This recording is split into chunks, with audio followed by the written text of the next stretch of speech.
Good morning, gang. Happy Tuesday morning. So, what the hell is going on out there that we're not being told? All right. And this is kind of putting bits and pieces of the puzzle together and trying to figure some of this stuff out, or at least being prepared if what it looks like is what actually happens. Typical news media, political organizations, Democrat or Republican, this administration for certainly, they don't tell us what's going on. And I'm going to give you this. We haven't talked about Russia Ukraine in a while because a whole lot of nothing has been going on. The fighting's continued and everything like that, but it hasn't really affected us. So, therefore, the news media doesn't pick it up. I read the stories, but I don't see anything that's critical for us. And, the media has been telling us over and over again how important transgender rights are. And, of course, a lot of talk on the debt ceiling, which no doubt those are important issues. But war might be one too, okay? And us being involved in it. Now, I'll give you a little fact just to start. Y'all do realize that so far 6 Americans have been killed in Ukraine, right? Okay, just saying. So all these political pundits out there saying, well, this is a great idea. No Americans have been killed. No, 6 have. Okay.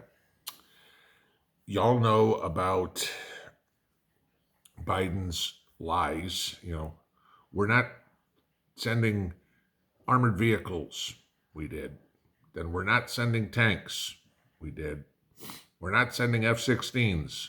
Until now, he's approved F-16s to go. How many times have you heard him say, we're not sending troops? Okay. You can count on the fact that we are going to be sending troops. Everything else Biden said we're not sending, he eventually turned tail and decided to send. So you take a look at what happened yesterday, and this is the first piece of the puzzle. All throughout this war, the world's greatest grifter, Volodymyr Zelensky, has told Joe Biden, we're not going to use any American equipment in Russia. It's just to defend ourselves. This is it. No vehicles will go into Russia. We're not trying to go into Russia, yada, yada, yada, right? Okay. Except yesterday, or about 36 hours ago, because time difference, 39 Ukrainian troops went into Belgorod, which is in Russia. It's not disputed territory or anything. It's always been Russian territory.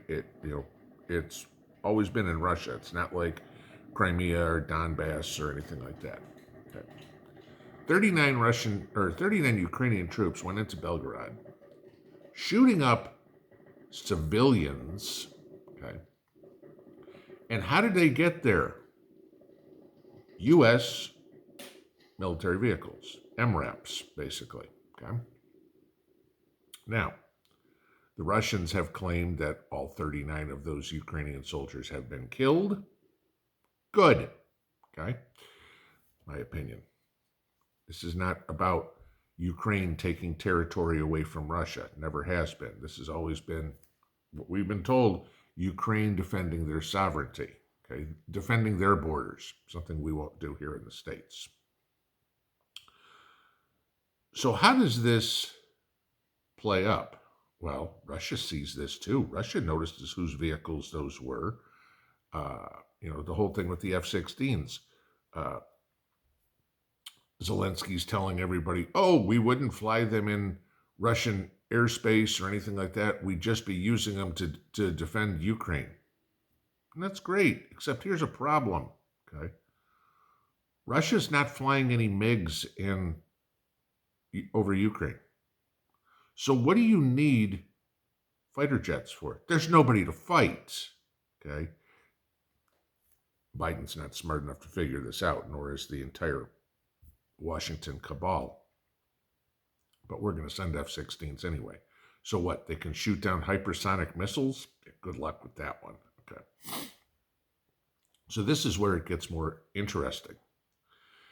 Yesterday, the Sergeant of Arms of the U.S. Senate outfitted over 50 senators with emergency satellite phones. Now, they were offered to all 100, supposedly. Only around 50 took them. Gee, I wonder how much push there was for certain 50, 51, and maybe not so much for another 49. Okay. Or however, whatever we would do it. Because they're fearing the loss of communications at the same time. Why would they consider fearing the loss of communications? Surprisingly, the same time or just after U.S. vehicles that weren't supposed to be used in Russia were photographed in Russia. Okay? You think it might piss off the Russians, that there's a potential that they do something else. Maybe. I'm speculating here, okay? But I'm trying to put puzzle pieces together to figure out what's going on. Do they know something that we don't? Are we closer to World War III than they're letting on? I think they are, my opinion. The excuse was, oh, just in case communications are down when the senators are traveling, that maybe, they need to have communication. Okay? Why not the cabinet? Why not members of the House of Representatives? Why not the Supreme Court? Why just the Senate? Okay? What you think about that part? The other funny thing that they brought up about this was for security reasons. Now I'm going to give you this. This is actually this will tell you everything you need to know about the competence of this administration.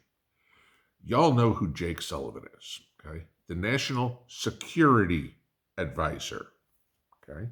Basically, Joe's right ear about keeping us safe. Recently, Jake Sullivan's house was broken into. National Security Advisor. At Jake Sullivan's house, the Secret Service is there. They patrol the premises. This intruder got in the house, did whatever he wanted to do out of the house, and got out of the house before the Secret Service even knew he was there. And they were on premise. How secure do you feel?